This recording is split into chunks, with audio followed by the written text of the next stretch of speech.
Hello, welcome to the Black Salt Mirror. I'm going to be doing a tarot reading for you today for whatever energies come through. Hopefully you are doing well. I know some things have been shaking up, but I hope that this collective is all weathering it, since it's not being shooken up for us. It's for the others to catch up. Let's see. The High Priestess in reverse came out. Here she is, looking like Death, or Persephone. Persephone's been coming up a bit lately. Some of you may work with her. And so have themes of ponds, and I see the lily pads here in the bottom, and the reeds.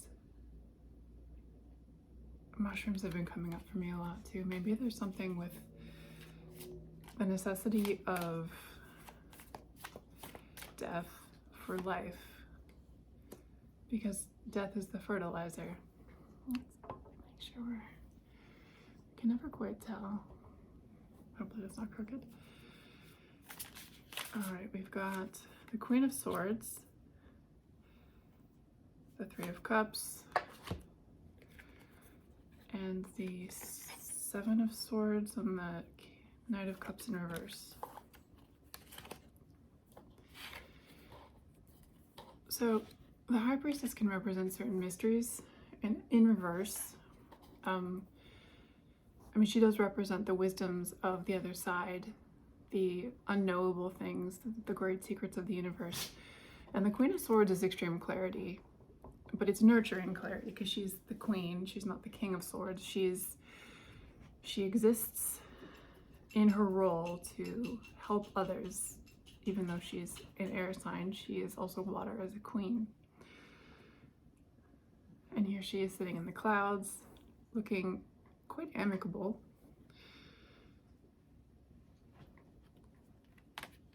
And what comes through with this message is that you don't have any more mysteries to elucidate in your life. You're here more to communicate what you know already to others. And she's looking over at the Three of Cups here. So the way that it comes out, they're actually looking away from her. But she's looking at them. And on the other side is the High Priestess in reverse. He's always really chill until I start getting ready and doing my readings, and then he gets all excited. And he's what's jiggling the camera. Unfortunately, I can't do much about that. He's very excited today. A lot of, I guess, positive energies floating around. So the Queen of Swords is you in this reading, and she's come past the great mysteries. They're now in reverse, they're closed off or complete. And she's looking at these other folks over here who are focused on something else entirely. And below that are the Seven of Swords and the Knight of Cups, that both came out in reverse. There's a duty to your role, should you choose to accept it, to bear a lot for others. You can see this, the figure with the mask on, it's on the back of her head. She's facing the other direction.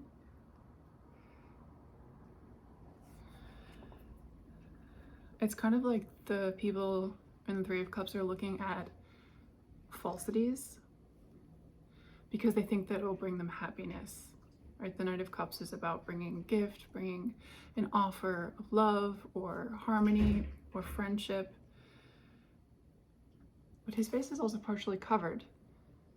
So both of these figures have obscured faces. Hers is facing the other direction entirely, and she's got this mask. Like, she can fool you into believing that she is looking at you.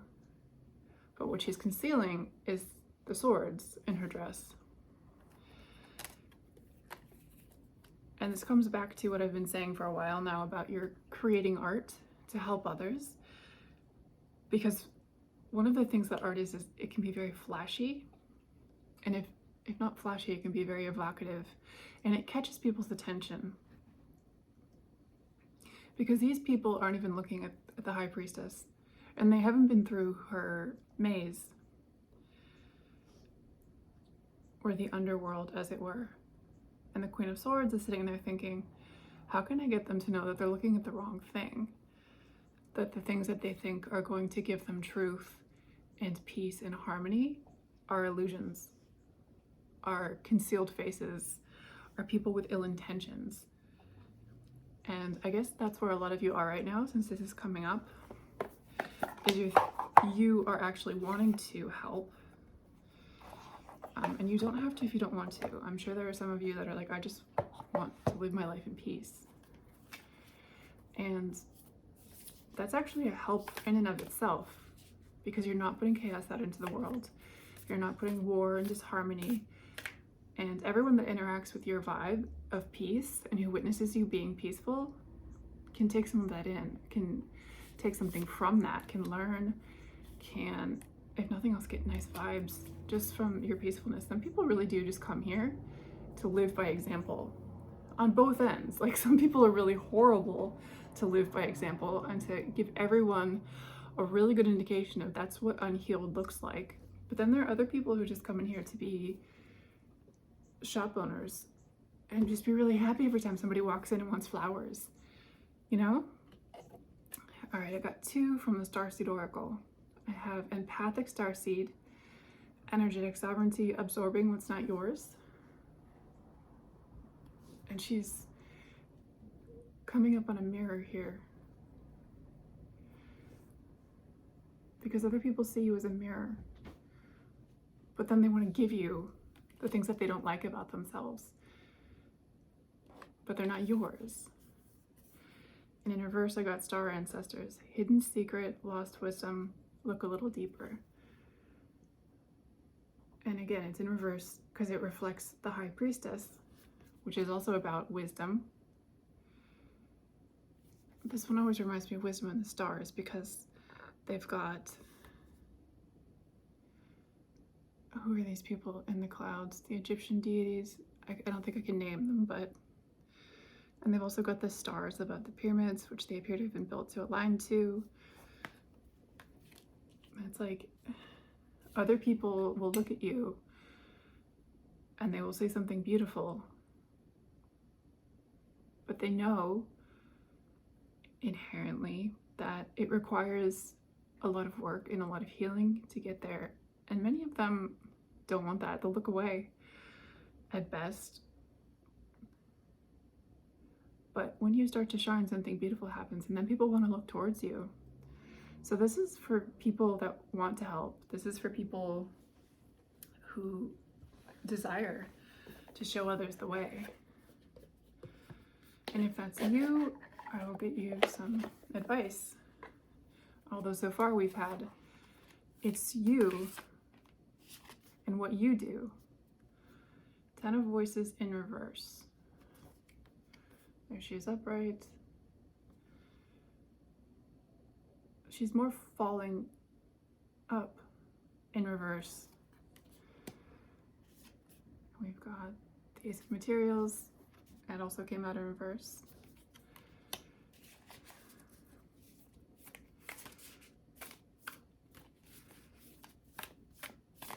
So it's not a material thing. 7 of Emotions. It's an emotional thing. This one came out upright with the pretty little fishes.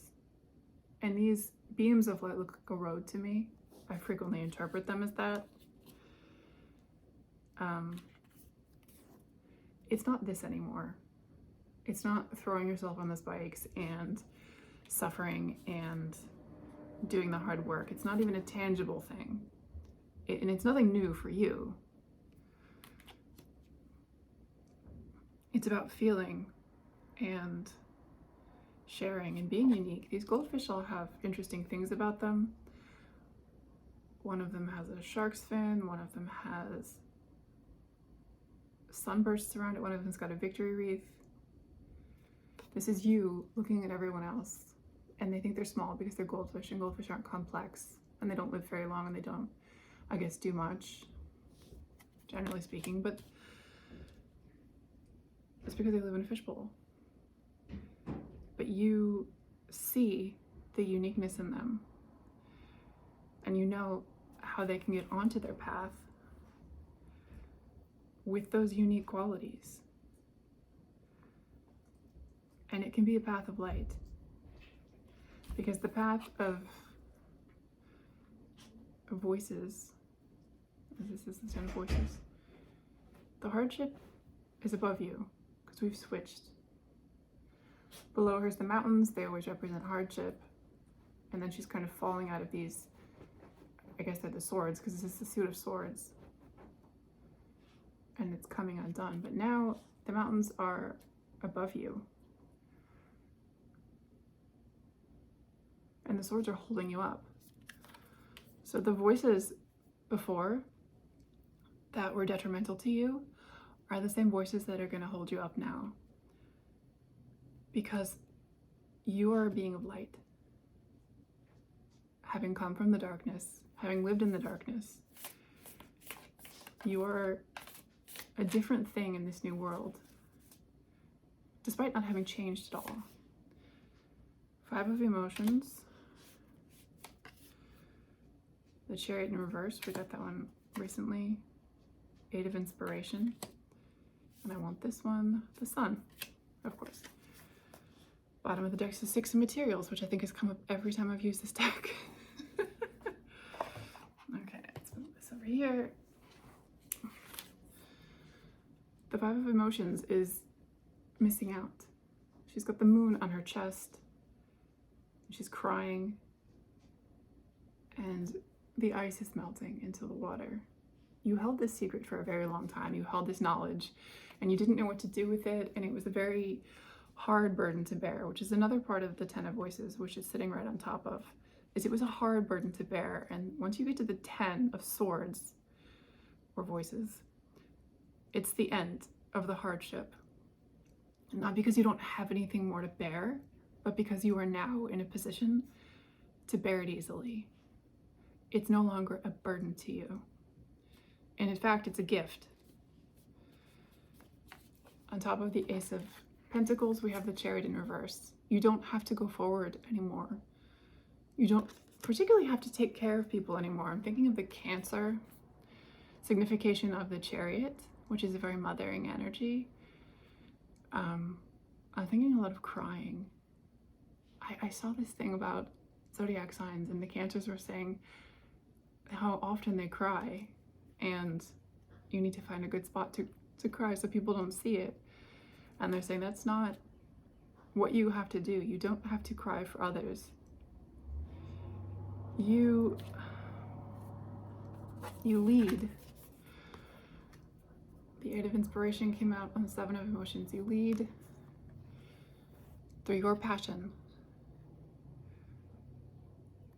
You just run for yourself, and it shows others the path. It stretches it out. You can see the path is coming here onto the goldfish, and here you are pushing it forward as you go, as you run.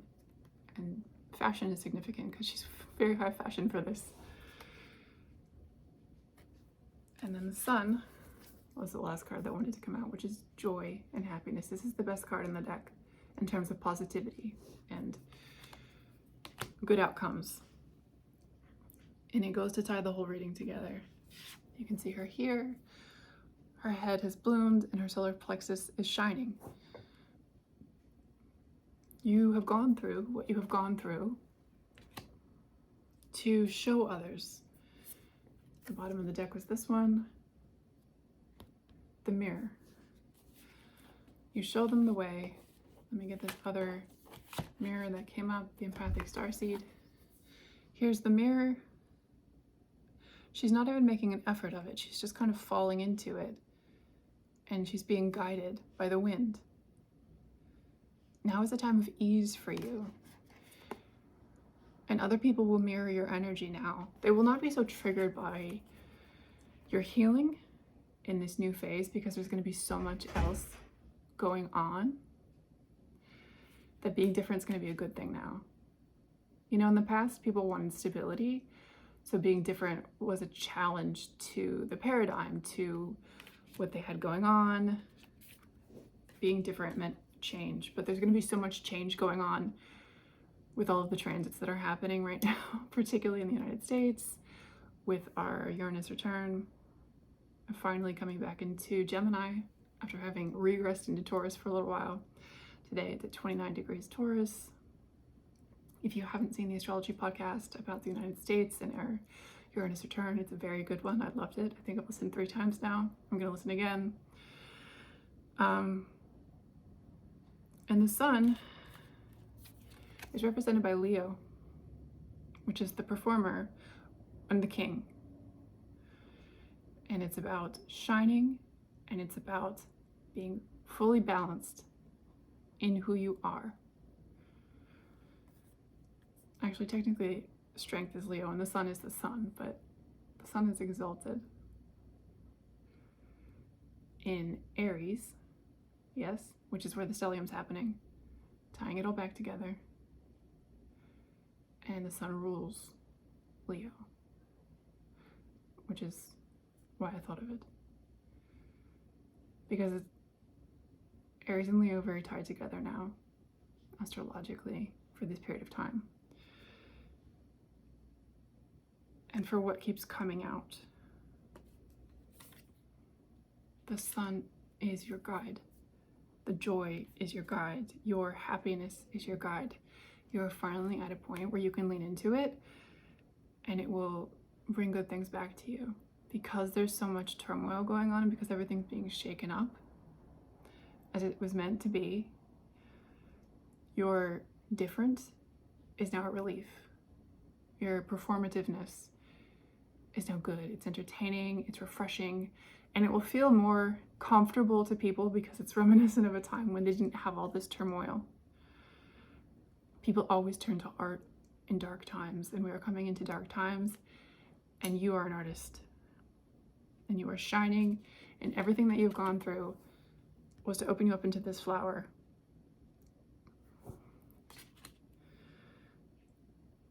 Where the sun is exalted in Aries. And you will be exalted in this new coming time. I hope that made sense. And I think that's the end for today. I love you. I hope you are doing well, and I will see you very soon.